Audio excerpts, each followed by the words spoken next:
Assalamualaikum Mas Bro, ya kembali lagi kita di Fajar Daily dan kali ini kita bahas IPO lagi yaitu PT Castroden Triasmita Tbk atau singkatannya KETR, kentir. Nah semoga aja nggak bikin kentir ya Mas Bro ya. Kalau misalnya open langsung ARB, wah semua IPO hunternya kentir ya. Kalau lang arah, 3 kali arah, 4 kali arah, wah nggak kentir guys, waras.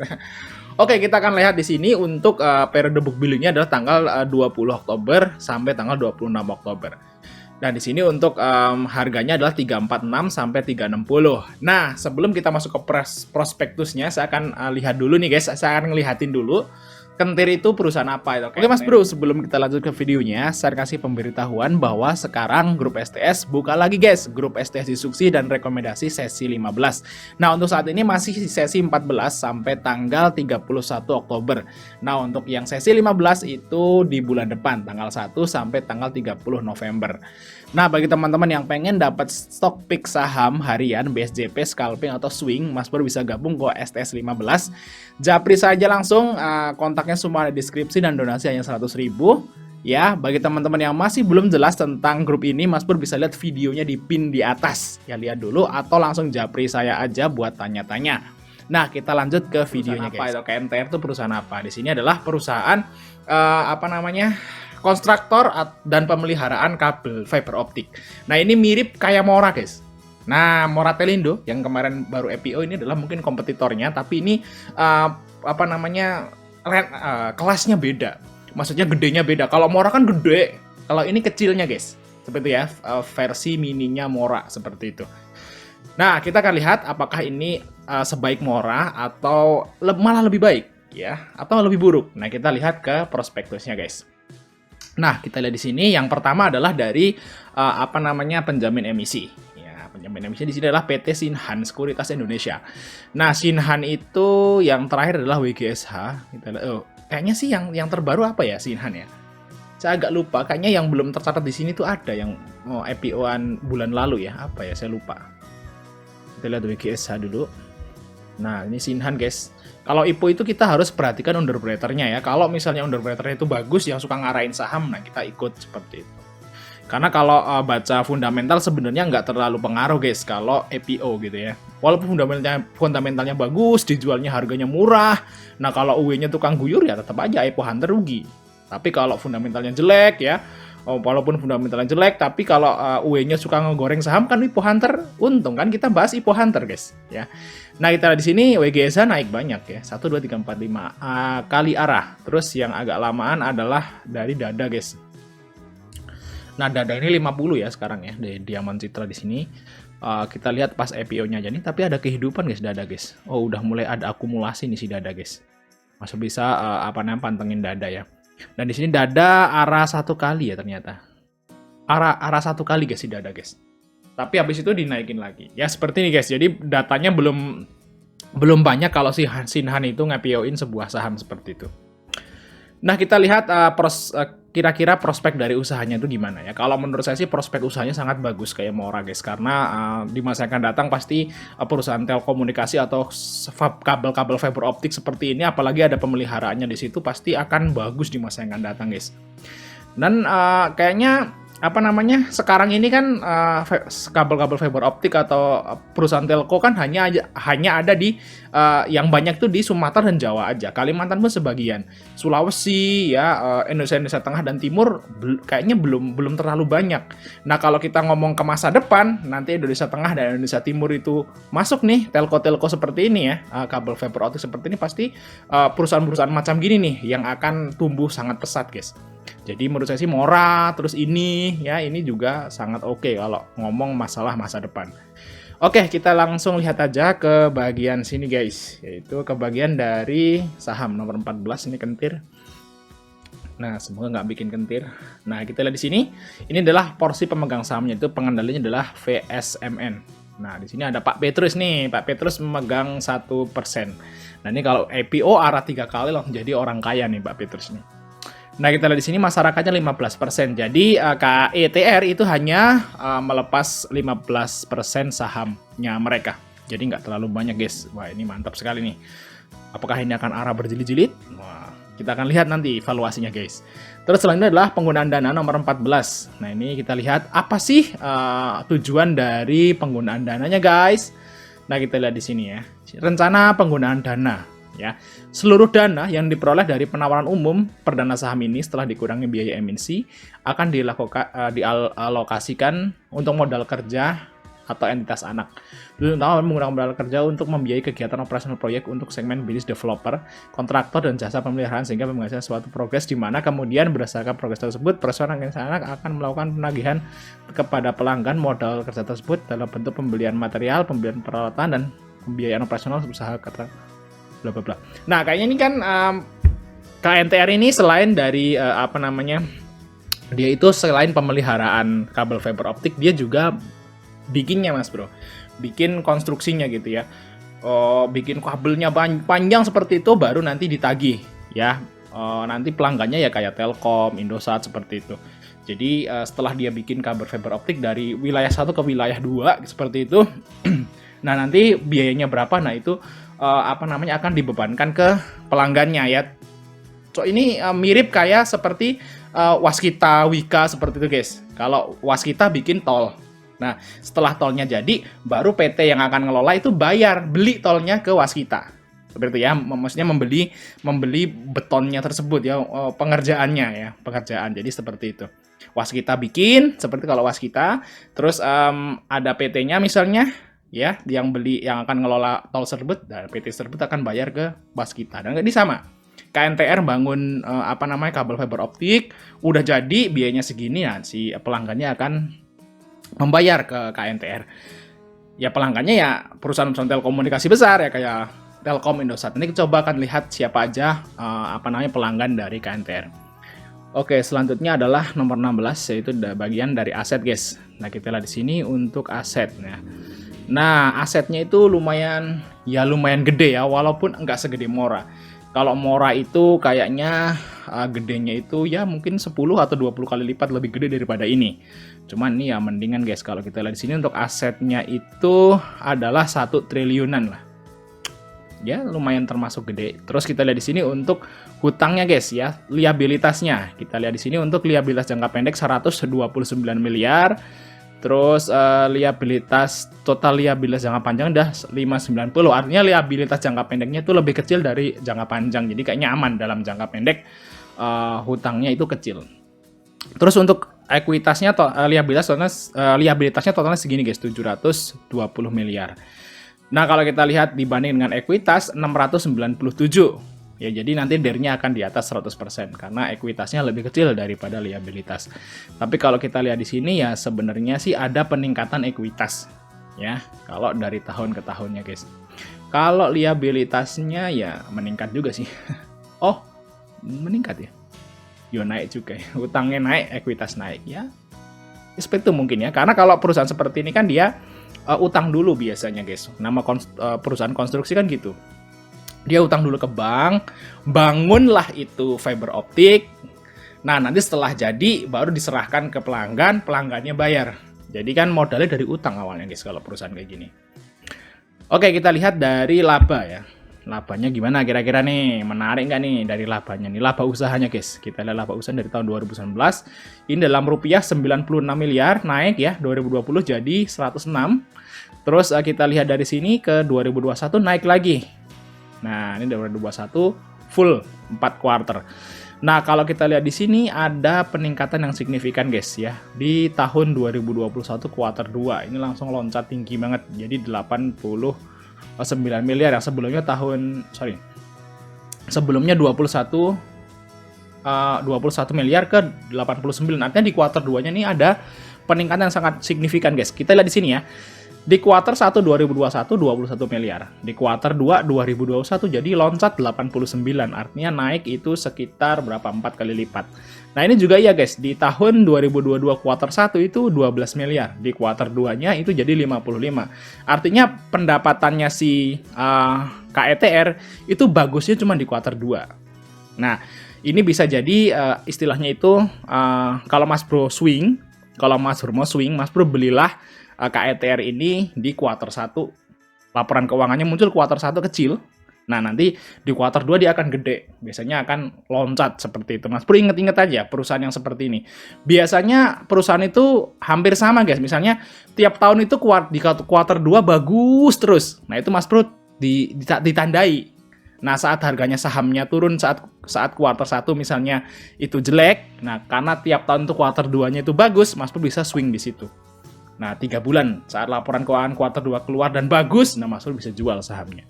Biasanya sih seperti itu, guys. Kalau niteni saham kalau mau nge-swing. Karena ada perusahaan yang udah bisa dibaca. Ini kuartal 2-nya pasti bagus. Kuartal 1-nya pasti jelek. Itu ada loh yang saham yang seperti itu. Nah, ini termasuk kentir nih kayaknya juga ya, guys. Kuartal 2-nya pasti bagus, kuartal 1-nya jelek. Seperti itu. Oke, kita lihat di sini dari laba tahun berjalan. Nah, ini juga ya seperti ini, guys. Tapi ya dari tahun 2021 sebenarnya itu agak turun dalam ya, kuartal 2-nya. Tapi ya Mas Bro perlu garis bawahi di sini. Di kuartal 1-nya 2 miliar, kuartal 2-nya langsung loncat dari 28 miliar. Kan otomatis di berita itu naik berapa ratus % gitu kan. Orangnya gitu ya. Nah, kalau Mas Bro punya barangnya di bawah saat nge-swing saham ini tahun depan misalnya seperti itu, udah IPO terus tahun depan, nah Mas Bro akan cuan nanti. Seperti itu, guys. Nice, sebenarnya sih oke lah ya untuk labanya, walaupun ada sedikit penurunan, tapi ya labanya oke sih. Menurut saya sih di sini ada namanya saldo laba mana, guys? Tadi saya baca kok. Nih ya saldo labanya, guys. Nah, saldo labanya juga istilahnya itu stabil ya. Nah, ini ada saldo labanya gede ya, 400 miliaran. Kalau seperti ini sih harusnya sih kuat. Jadi nggak masalah, guys. Tadi kan utang jangka pendeknya berapa tadi? 129 ya. Miliar nih saldo labanya 420. Jadi nggak usah takut. Nggak usah takut dia nggak bisa bayar utang, ya. Saldo labanya masih tebal. Jadi kalau misalnya nanti jatuh tempo, dikali bayar. Aman ya, fundamentalnya aman nih perusahaan ini, guys. Kentir nih, fundamentalnya aman. Jadi bagi teman-teman yang mau, istilahnya, saya mau invest di KNTR, masuk akal sekali. Nah gitu ya, kalau lihat dari fundamentalnya. Dari sektor usahanya juga masuk akal kalau buat investasi atau buat swing seperti itu. Nah kita lihat dari kegiatan usaha nomor 19. Nah, sebelum Mas Bro mempunyai keinginan untuk jadi investor gitu ya, Mas Bro harus tahu usahanya tuh apa. Nah, kalau Ibu Hunter lah tinggal hajar aja, UE-nya bagus hajar. Kalau Ibu Hunter kan kalau mau invest kan harus tahu dalamnya. Nah, ini ya Mas Bro ya, ini adalah proyek-proyeknya dari KNTR ya. Dia mirip Mora, yaitu pembangunan kabel fiber optik dan pemeliharaan. Seperti ini, guys. Ini Mas Bro bisa baca sendiri. Dari Batam ke Dumai, dari Jakarta, Banten, Bangka. Ya ini istilahnya kayaknya sih daerah Sumatera dan Jakarta aja, guys. Jawa Timur ada kayaknya. Ini Jawa Timur ada ini. Mana tadi? Ya nanti aja, guys. Terus nomor 20. Nah, ini yang kurang agak suka, guys. Di sini ada namanya pembagian dividen. Tapi kalau kita lihat di sini, guys. Ya. Setelah penerapan perdana saham ini, manajemen mengusulkan untuk kebijakan dividen kas sebanyak-banyaknya adalah 20% dari laba bersih tahun 2022. Jadi, memang tahun 2023 nanti, KNTR ini akan bagi dividen. Cuman 20% maksimal ya. Jadi kecil pasti dividen tahun depan. Tapi nggak masalah. Mungkin karena dia pengen ekspansi lebih banyak. Jadi istilahnya dividennya kecil aja. Yang lebih penting adalah buat ekspansi dan mengembangkan usahanya. Seperti itu, guys. It's no problem sebenarnya. Kalau kita lihat di sini dari jumlah laba periode tahun berjalannya itu adalah 28. Nah, kalau dikali 2 berarti sekitar 55 miliar lah ya. 50 atau 60 ya, 60 miliar. Berarti dividennya itu ya cuman 12 miliar. Sekitar itulah ya yang dibagi ke masyarakat. Nah, kita lihat di sini ya. Jumlah sahamnya segini. Nah, kita bagi aja, guys. Kira-kira dividennya berapa ya? 12 miliar. Nah, kayak gini ya. Dibagi ini, yaitu jumlah sahamnya adalah 2415 062 838. Yes. Nah, dividennya sekitar 5. Berarti dividen tahun depan si KNTR itu sekitar 5. 5 atau kurang. Nah, 5 atau kurang. Ya, seperti itu. Nggak mungkin lebih dari 5. Kenapa? Karena kan 20% maksimal. Dan kalau kita setahunkan di sini juga segini ya. Tinggal dikali 2 seperti itu. Ya mungkin aja di kuartal 3 atau kuartal 4 bagus. Ya mungkin aja ya, kita juga nggak tahu. Oke, hujan guys. Sorry kalau kresek-kresek ya. Aduh, mau malah lagi buat video malah hujan guys. Terus kita lihat dari segmen operasi nomor 66. 66 di sini. Ini dia Mas Bro ya, kegiatan usaha dari KNTR. Yaitu ini adalah penjualan sistem kabel serat optik 62% tahun 2021 ya. Terus jasa pemeliharaannya 36. Terus untuk jasa konstruksinya 0,78. Jadi pembangunannya malah sedikit ya konstruksinya. Kalau penjualannya malah banyak. Ya, jual kabel serat optik ya. Di sini kalau yang tahun lalu pemeliharanya yang gede. Kalau ini malah penjualannya guys yang gede. Jadi mungkin tahun 2021 digenjot buat ngejual gitu ya. Memeliharaannya ya stabil. Sebetulnya kalau perusahaan seperti ini guys, perusahaan seperti ini yang penting pemeliharaan. Pemeliharaan itu yang penting. Kalau misalnya kayak di servis AC ya, dulu saya kan pernah istilahnya punya istilahnya kecil-kecilan gitu ya, servis AC sama teman-teman gitu ya. Yang penting itu bukan pemasangannya guys. Kalau pemasangannya kan kita dapat untung sekali, betul nggak? Kalau ada jual AC 2 juta sekali pasang dapat misalnya dapat ongkos 200.000 gitu ya. Nah itu kan cuma sekali 200.000, 300.000. Kalau servis AC itu kan zaman dulu itu 25.000 saya servis AC guys. Nah itu kan tapi kan sering. Ya kadang-kadang 2 bulan sekali, kadang-kadang sebulan sekali itu servis. Dan kalau kita punya pelanggan banyak kan tiap hari ada servis, sehari bisa 5, bisa 6. Nah itu dia yang penting. Nah ini juga sama guys. Nah kalau menurut saya asal perusahaan ini tuh udah ngebangun, udah ngejual serat optiknya, dan masih dia maintenance-nya, nah itu pasti profitnya itu akan sangat stabil. Udah bangunin, dijual, ya, terus pemeliharanya sama kita juga kan duitnya milih terus, bahasanya apa, mengalir terus duitnya, profitnya seperti itu, karena kabel serat optik kan harus ada pemeliharaan, kalau nggak kan lemot mati kan seperti itu guys. Oke, terus selanjutnya adalah nomor 144. Nah ini adalah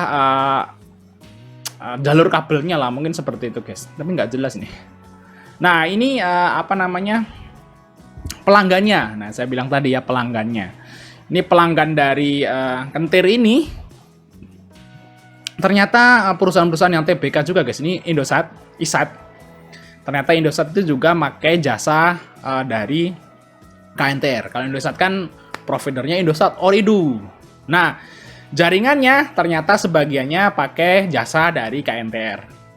Ya. Kalau misalnya Indosatnya maju, ya pelanggannya makin banyak, tentu aja KNTR juga dapat imbasnya. Terus Telkom juga pakai, PT Telekomunikasi Indonesia. Linknet juga pakai Link, ya. Palaparing Barat juga pakai. Jadi istilahnya luar biasa banget. Yang paling gede adalah ini guys, lainnya nih nggak tahu nih.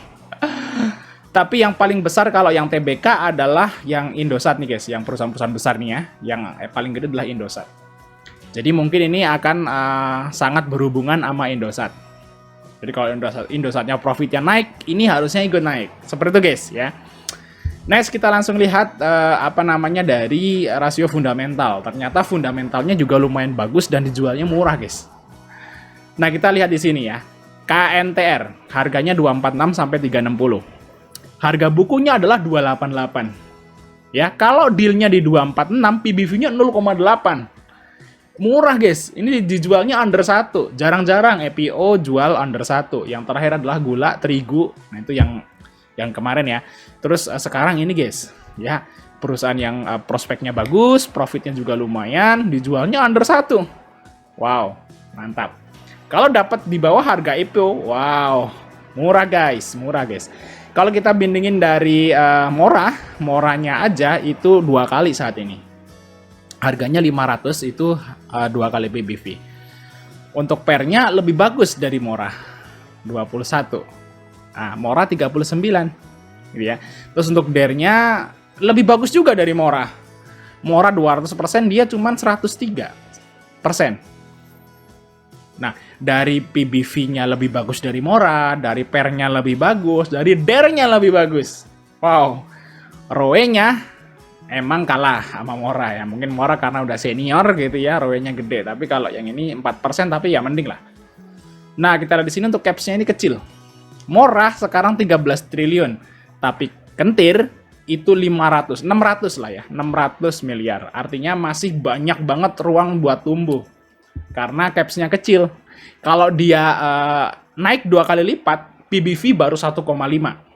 Ya, kalau harganya itu 2,6. 246. Terus capsnya itu baru sekitar 1,4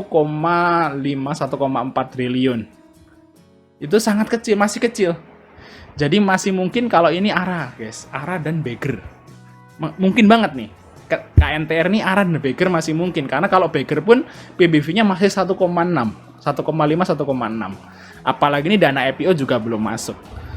Ya, bagi teman-teman yang invest di Mora, yang udah yakin banget Mora ini bakal jadi perusahaan yang besar di masa yang akan datang. Nah, Mas harusnya lebih suka KNTR. Kalau dari rasio fundamental. Sektornya sama, pelanggannya juga perusahaan-perusahaan besar, terus harganya juga murah. Tapi ada tapinya guys, perusahaan seperti ini. KNTR ini adalah perusahaan baru. Dia baru berdiri tahun 2014. Artinya belum punya pengalaman yang banyak. Perusahaan yang baru berdiri sekitar 5 atau 6 tahun itu masih muda guys. Masih muda dan masih masih berpeluang berpotensi mati lah seperti itu. Tapi kalau Mora beda. Mora udah lama, udah tua. Ya, kayaknya kalau Mora mau bangkrut tuh jauh seperti itu karena dia udah akarnya tuh udah dalam. Ya makanya kalau KNTR ini buat teman-teman yang pengen investasi yang mempunyai resiko tinggi tapi peluang keuntungannya besar tapi resikonya tinggi karena dia perusahaan baru. Tapi bagi teman-teman yang milih Mora, nah itu yang santai. Potensi kenaikannya memang nggak terlalu gede seperti KNTR, tapi dia aman. Lah seperti itu guys, ya. Kalau Mas Bro bandingin Kentir dan Mora. Oke, kalau IPO saya akan ikut. Ini harus ikut guys kalau IPO. Minimal ARA sekali lah kalau ini harusnya ya. Karena capsnya juga kecil, harganya murah. Terus kalau mau investasi, mendingan kalau dapat harga di bawah IPO. Di 200 gitu ya. Wah, buat investasi mantap sekali. Jadi kalau ikut IPO, ARA, jual. Kalau misalnya nanti rontok, jebret, di 200 ambil di invest. Seperti itu guys ya. Oke, mungkin itu aja informasi dari kita. Jangan lupa untuk like dan subscribe. Sampai ketemu di video berikutnya guys.